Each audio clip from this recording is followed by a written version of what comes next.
Joe Jimenez, citizen of the world, I am back. So we opened up the two bottles, the picks. So this is the one from the San Diego Barrel Boys at 101.6 proof. And this is the one from Magruder's in DC at 118 proof. As a comparison, the regular Whistlepig 15 is 92 proof. So before we get into the glasses, let's talk a little bit about the Whistlepig 15 and why I love this whiskey so much. As I mentioned to you before, this is the whiskey that got me into whiskey. And it's basically the whole purpose of the theme of these video series. I thought that I knew what rye whiskey was. Turned out I didn't. This actually showed me that I really did like ryes, that I appreciated ryes at a level that I hadn't thought of before, which allowed me then to open up to Irish, which obviously then led into Japanese, and the Japanese approach to single malt whiskey opened up my mind to other malt whiskeys, including American single malt, which allowed me to get into some of the higher proof, amazing American single malt products that we have, which allowed me to go back to our American bourbons and explore more deeply, and then circle back to world whiskeys. So it was my gateway. Let's talk a little bit about the Whistlepig 15 and the economics of it. So there are a lot of videos out there from my other brethren in the whiskey tube world talking about Whistlepig being an overpriced whiskey. Now, it certainly is expensive, so I'm not gonna argue that piece. But let's talk a little bit about the economics of what it is to make a 15-year product. So in the world of bourbon, one of the basic rules of thumb that people speak of is when it comes to pricing the product, that for each year of age, you can factor more or less, let's say, $10. So if you have a 10-year product, $100 for that product is probably reasonable. So it's a 10-year-old bourbon. Keep in mind that working with rye is much more difficult than with bourbon, and it's understood that rye, the manufacturing process, is a more expensive process than that of bourbon. I couldn't tell you whether that's a $12 per year or $15 per year, etc., but it's certainly well above the $10 per year rule of thumb. Let's go with that. In this particular case, the Whistlepig product, the ones in front of you, are actually 15 years old at a minimum. So in some cases, the whiskey can be significantly older. Okay, there are rumors sometimes that some of the bottles actually have whiskey that can be upwards of 20 years. So that's actually pretty fabulous. So if we were to go even with, let's say, a 17-year product at 10 years, you would factor about $170 if we were just using the bourbon math. Rye math obviously makes it much higher. Now what these guys do at Whistlepig is they actually have sourced their whiskey, at least the earlier stuff comes from Canada. So it's Canadian rye. It's 100% Canadian rye that has been aged in bourbon, ex-bourbon casks for that period of time, and then they finish it in their own estate oak in Vermont, which is their, let's say it's fresh barrels, and they have their own proprietary toast and char and that finishing process. So we also know that finished products also cost more than unfinished products. So my point is, if you do the basic math on your Whistlepig 15 and you do something greater than that 10-year number, you can come up somewhere close to about $200 a bottle, including the finishing step for your Whistlepig 15, which makes this product priced at $225 not unreasonable. I mean, if you're trying to get a bottle of Blanton's today, your regular, $60 bottle of Blanton's in the secondary market is going to cost you upwards of $200, if not $300. And I would argue that this is a superior product to your regular basic Blanton's. Now, let's be clear, the straight from the barrel is another animal altogether. I love that product, and I do hunt that down even at the lower end of the secondary market prices. But let's go back to our particular product here. So this is my 92 proof 15, and if we were to compare colors, I'm going to try and hold these up so you can get a sense of the colors. The San Diego Barrel Boys pick is slightly darker than my 92 proofer, and I think the comparison is even more dramatic when you put it up against the Magruder pick. The Magruder pick actually starts moving into a red face, and I wish the camera could capture the scents, the aromas that are coming off these glasses. It smells absolutely fantastic in here. as a rye guy, I absolutely love it. What I'm going to do is I'm going to start with my 15 and we'll work our way across, at least on the nose, okay? So, like everyone else, whenever they talk about the ryes, they talk about that floral quality or an herbal quality. I would argue that the Whistlepig 15 actually moves more towards an herbal quality. You get your classic, notes from your American oak that has been charred. So you get your cherry, your vanilla, etc., your caramel. I often, and maybe this is due to my Spanish heritage, I get flan. So some people say creme brulee. For me, it's actually closer to a flan than a creme brulee, at least on the nose. Now, if I compare it to the San Diego Barrel Boys one, goes much deeper into the caramel, less of that cinnamon note that you would pick up on your 92. Oh, you can even taste, or at least picking up on the back of the nose, with the mouth slightly open. There's even a hint of an old leather in there. The Magruders. Oh, the Magruders moves into a deeper cherry.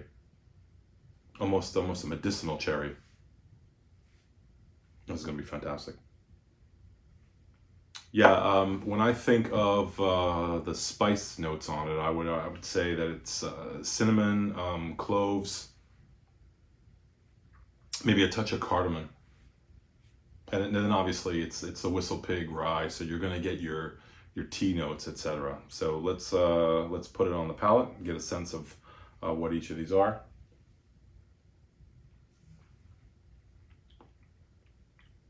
So one of the fascinating things with, and this is my first sip of whiskey of the day, so that's my first sip, the oiliness of this whiskey I think is astounding. And it's not a long finish product. It's really more of a medium finish, and it tends to, as it goes back, it's drier on the mouth. It tends to pull, let's say, that the tanginess in the back of the tongue to dry it out. And that's obviously, the rye spice in the back, that peppery bite, as well as the tannins of the oak. It is an aged product after all.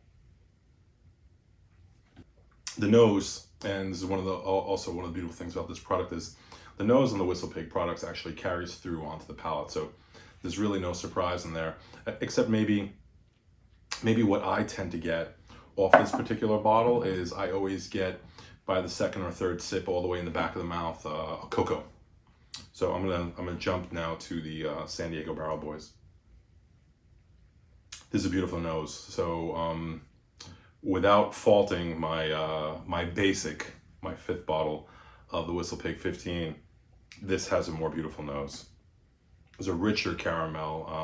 As I mentioned to you, that note of the flan, that caramel vanilla that my mother used to do with the what you call it, baño Maria.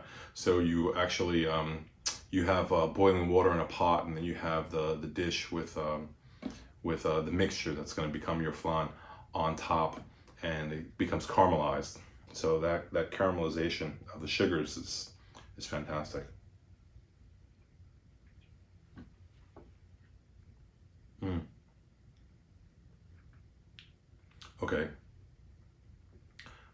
this one on the front of the mouth, you get a much better mouthfeel. This one is more viscous, coats the tongue from the start of the mouth all the way to the back, and you actually feel it as it goes down.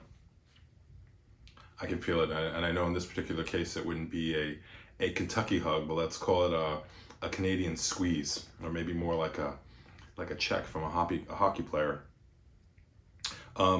This is a superior mouthfeel than my 92 proofer. You can also pick up the additional proof. I mean, I think this is sitting right around my sweet spot for proofs, right? Just over 100. I tend to like these very much. It's actually much more viscous too. If you were to, like, I really can't show you on the glass, but the legs on this one are quite pronounced. It's a much more viscous product. I actually get, I'm getting lemon on this in the back as well. Less leather than this earlier one. The pronounced clove bite on the back of the tongue comes through on this as a finish. This is a longer finish, so I would say this one is moving into the medium long. Very different expression than your basic 92 proofer. I'm going to move on to the Magruders, which actually, since the bottle arrived, I mean, look at that color. That is just an absolutely spectacular color. Almost looks like cola. Wow, what a phenomenal nose.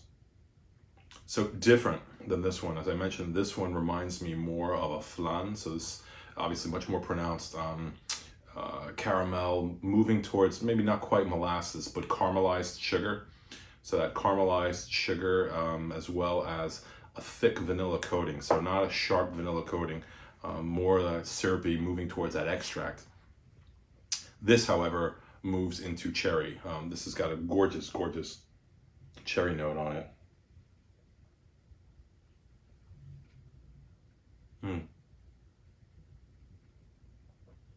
Wow. Okay. Less complex than this one. So in other words, the first sip, the more pronounced note that comes off of this is one on the mouth is a tea, almost an astringent tea. The tannins are really sharp on this one. Hits you right in the middle of the mouth, but a deep, long finish that just keeps building and building in heat and intensity. You can feel the proof on this one, on the swallow. This is remarkable. This is remarkable. I'm so glad that I got these. I think actually I'm going to get myself a backup of one of these from Magruder's. This is phenomenal. And I think the San Diego Barrel Boys also made an exceptional pick. This is a much more complex glass. I'm getting on versus the Magruder versus this one. I'm really getting only 3 or 4 pronounced notes on this. One is that heavy tannin from the tea, that herbal quality in the back of the mouth. There's less of that pepper that you would typically get from a rye. I'm not getting the cardamom or the cinnamon on this that I get in the 92. I have to think that the barrel that this was in, the barrel qualities have actually covered or maybe even tamped down, let's say, some of the notes that you would find on the 92. And I think that this actual one from the San Diego Barrel Boys is giving you more of a wild ride. This is a dark, and I want to say a more moody type of pour. This is fascinating. I'm not getting the cocoa that I get on the 92. I'm not getting the leather that I got on both of these. The cinnamon, there's no cinnamon on this at all.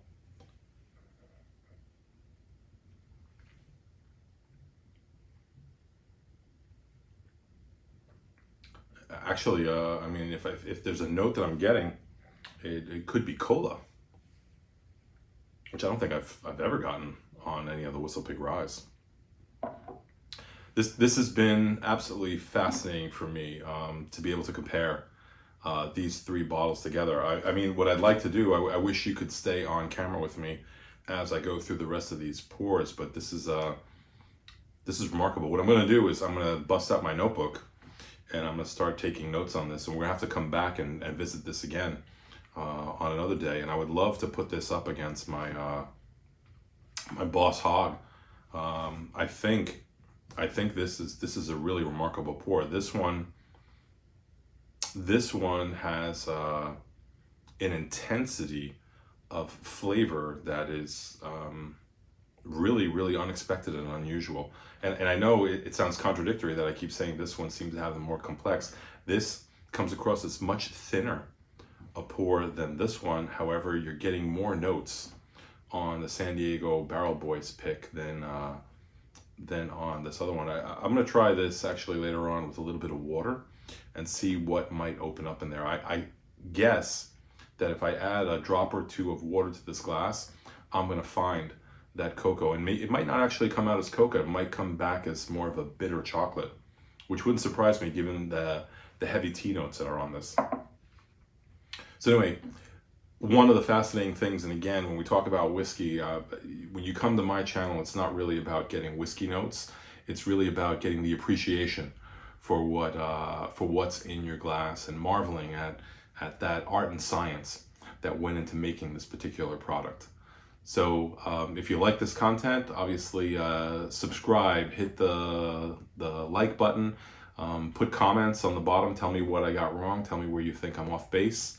Tell me why the economics of the Whistlepig 15-year would prohibit you from wanting a pour of this in a bar and at least trying it and forming your own opinion, which is my point of Citizen of the World. It's a big world out there, and the world of whiskey is absolutely enormous. Why not? Why not get that experience? I'm Joe Jimenez. This is Citizen of the World. Looking forward to catching up with you again soon. Cheers.